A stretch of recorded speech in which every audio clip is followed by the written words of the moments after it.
Abdul Wahab An-Najdi ini memang senang baca cerita-cerita orang yang aneh-aneh, termasuk ceritanya Musailamah Al-Kadzdzab, orang-orang kontroversi yang dibaca. Mungkin kalau sampean senang baca ceritanya Lia Eden, Musaddiq, orang-orang, akhirnya satu saat pasti memunculkan dirinya sendiri sebagai nabi palsu begitu. Suatu hal yang masyhur di tengah kehidupan kaum muslimin, posisi orang soleh itu disukai, dicintai. Kemudian sebagian kaum muslimin membawa anak-anak mereka agar kemudian disentuh oleh orang saleh supaya mendapat berkah, ditahnik oleh orang-orang saleh, dimakankan kurma untuk dimasukkan ke dalam mulut anak yang baru lahir oleh orang saleh untuk mendapatkan berkah. Sebagian kaum muslimin mengambil sisa minuman orang yang mereka anggap saleh. Pada tahun 1330-an dan muncul kondisi seperti itu, macam-macam ahzabun mutanawwi'atun, macam-macam kelompok-kelompok sekte-sekte yang ada di Pulau Jawa, yang sebelumnya itu mutakhidul ara, mutafiqil ara wal madhab, mutakhidil ma'khad wal masyrab, satu semua. Penduduk Jawa mayoritas waktu itu berpegang madhabnya Imam Syafi'i dalam fikih, madhabnya Imam Ghazali dalam akhlak, madhabnya Imam Abu Hasan Asy'ari dalam tauhid, kebanyakan mengikuti amalia akhlak ini, mengikuti Thariqah Syadziliyah itu, sehingga Thariqah yang macam-macam itu masuk di Jamiah Nahdlatul Ulama, dibuatkan wadah sendiri namanya Jatman ya, Jamiah Thariqah Mu'tabarah An-Nahdiyah itu. Jadi luas NU, lebih fleksibel NU, lebih fleksibel. Padahal Imam Junaid Al-Baghdadi kalau kita lihat karyanya ya yang utuh, karya Imam Junaid mungkin saya sendiri tidak tahu ya, saya sendiri tak tahu, belum pernah membaca. Kalau pemikirannya mungkin iya, seperti di kitab Risalah Qusairiyah punya Imam Qusairi. Padahal Imam Qusairi yang punya terminologi tasawuf itu kan Imam Qusairi di dalam kitab Risalatul Qusairiyah. Selain Imam Ghazali memang sudah diakui di dalam kitab Ihya-nya, memang diakui. Tapi kenapa kok Imam Junaid Al-Baghdadi gitu? Lah muncullah mutanawiyah itu, azabun mutanawiyah itu, wa'ara'un mutadafi'atun, akhirnya muncul juga ara'un banyak-banyak pendapat, mutadafi'atun saling bertentangan. Wa aqwalun banyak-banyak pendapat. Qaul dan ara' itu kalau diartikan sepintas sama pendapat, tetapi kalau diartikan menurut kapasitas maknanya masing-masing tentu beda. Dalam beberapa istilah beda. Wa aqwalun banyak-banyak pendapat, mutadoribatun bertabrakan. Mutadoribah itu kan saling memukul, berarti saling menghantam, saling memukul, saling menghantam, saling bertabrakan. Tidak itu saja, warijalun banyak-banyak tokoh orang laki, maksud tokoh. Orang bini tak masuk ini, tidak dimasukkan wanisaun, bukan, tidak dianggap ini rijal, tokoh-tokoh itu. Warijalun banyak-banyak tokoh atau orang laki, mutajadibatun kang saling tarik menarik ini.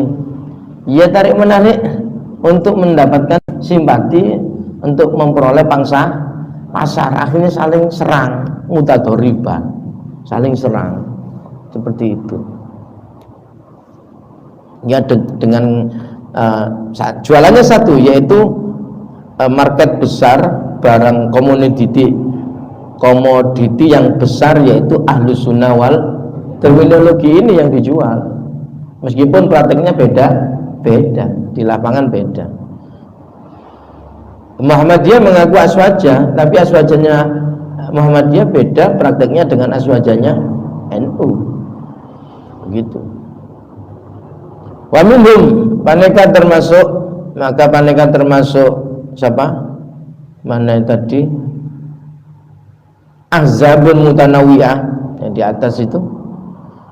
Sektor-sektor atau kelompok-kelompok yang macam-macam itu diantaranya adalah salafiyuna. Ini golongan orang-orang salaf, salafiyun. Itulah serpian-serpian, item-item yang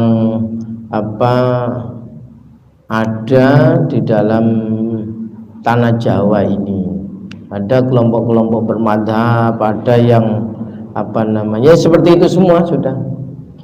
Ini sesungguhnya mengidentifikasi orang-orang Ahlussunnah wal Jamaah Nahdiyah yang pada akhirnya. Oh ini loh, kata beliau, ada kelompok yang mengikuti salafus soleh. Mereka karakternya satu, berpegang dalam salah satu madhab. Mereka berpegangan kepada kitab-kitab mu'tabaroh. Mereka mencintai para auliya, sholihin, kiai, ulama dan ahlul bait.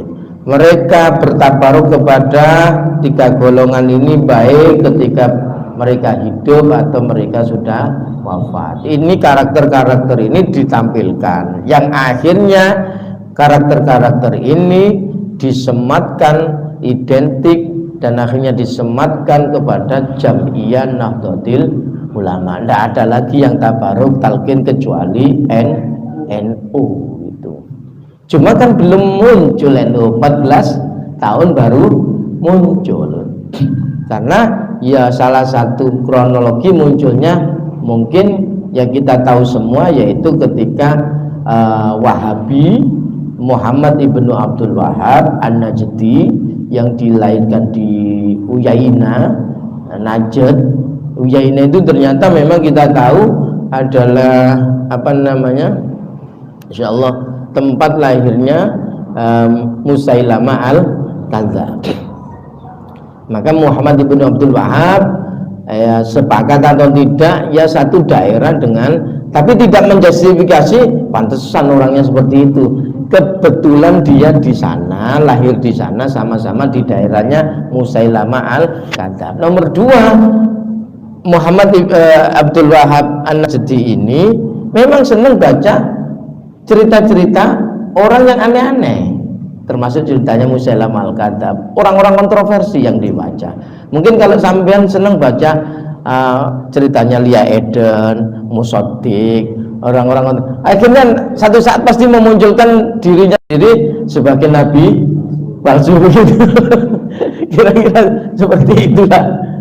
Ya terinspirasi kalau orang banyak baca tokoh-tokoh kontroversi, akhirnya pasti terinspirasi dan menjadi perilaku, memunculkan perilaku seperti itu. Ya mungkin gara-gara itu sehingga Muhammad ibn Abdul Wahab membuat ajaran-ajaran seperti itu, dan ketika Raja Saud itu sukses menggulingkan Sayyid Hussein sebagai raja di Arab Saudi, akhirnya mendapat dukungan ajaran ini menjadi satu madhab negara.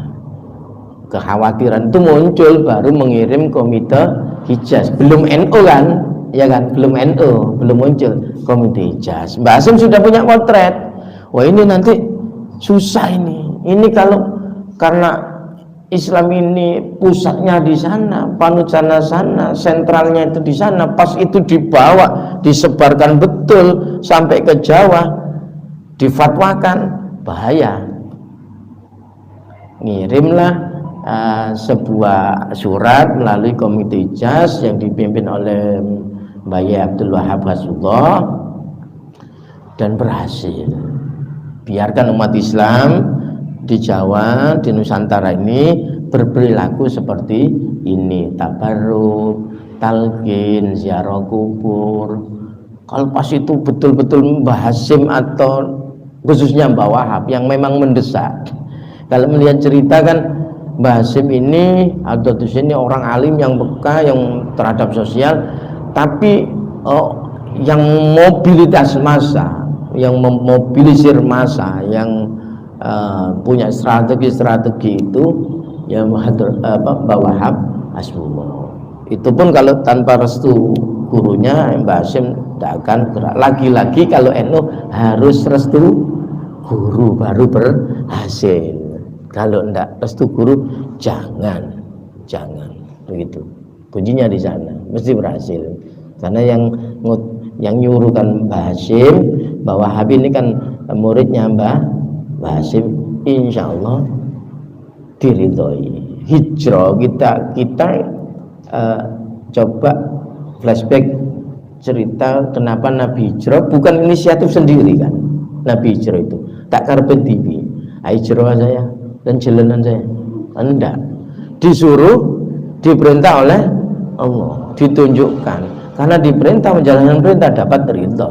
Kalau dapat ridho selamat, tidak sampai dibunuh, tidak sampai dipegang, ditangkap, meskipun dibuntuti oleh ahli penciuman atau spionase, sniper dari kafir Quraisy. Umpama inisiatif sendiri sudah habis di tengah jalan Nabi sudah begitu. Jadi meskipun NU ini sampai cerdas kabeh, nak kana atau cakanca Ibnu IPPNU cerdas kabeh pemikiran, mentak ridhoi guru masyayikh NU, pengurus NU dan lain sebagainya, ambu cek terus lagi itu malah tak apa ya, kalau bahasanya ya malah tak gagal begitu kira-kira ya, kira-kira seperti itu dulu. Nanti sebelum bulan datang kita coba memotret siapa firqah itu, kenapa muncul itu. Tapi yang jelas tadi harus digarisbawahi 1330 1000 berapa? Boleh tak? Lupa berapa? 1300 sudah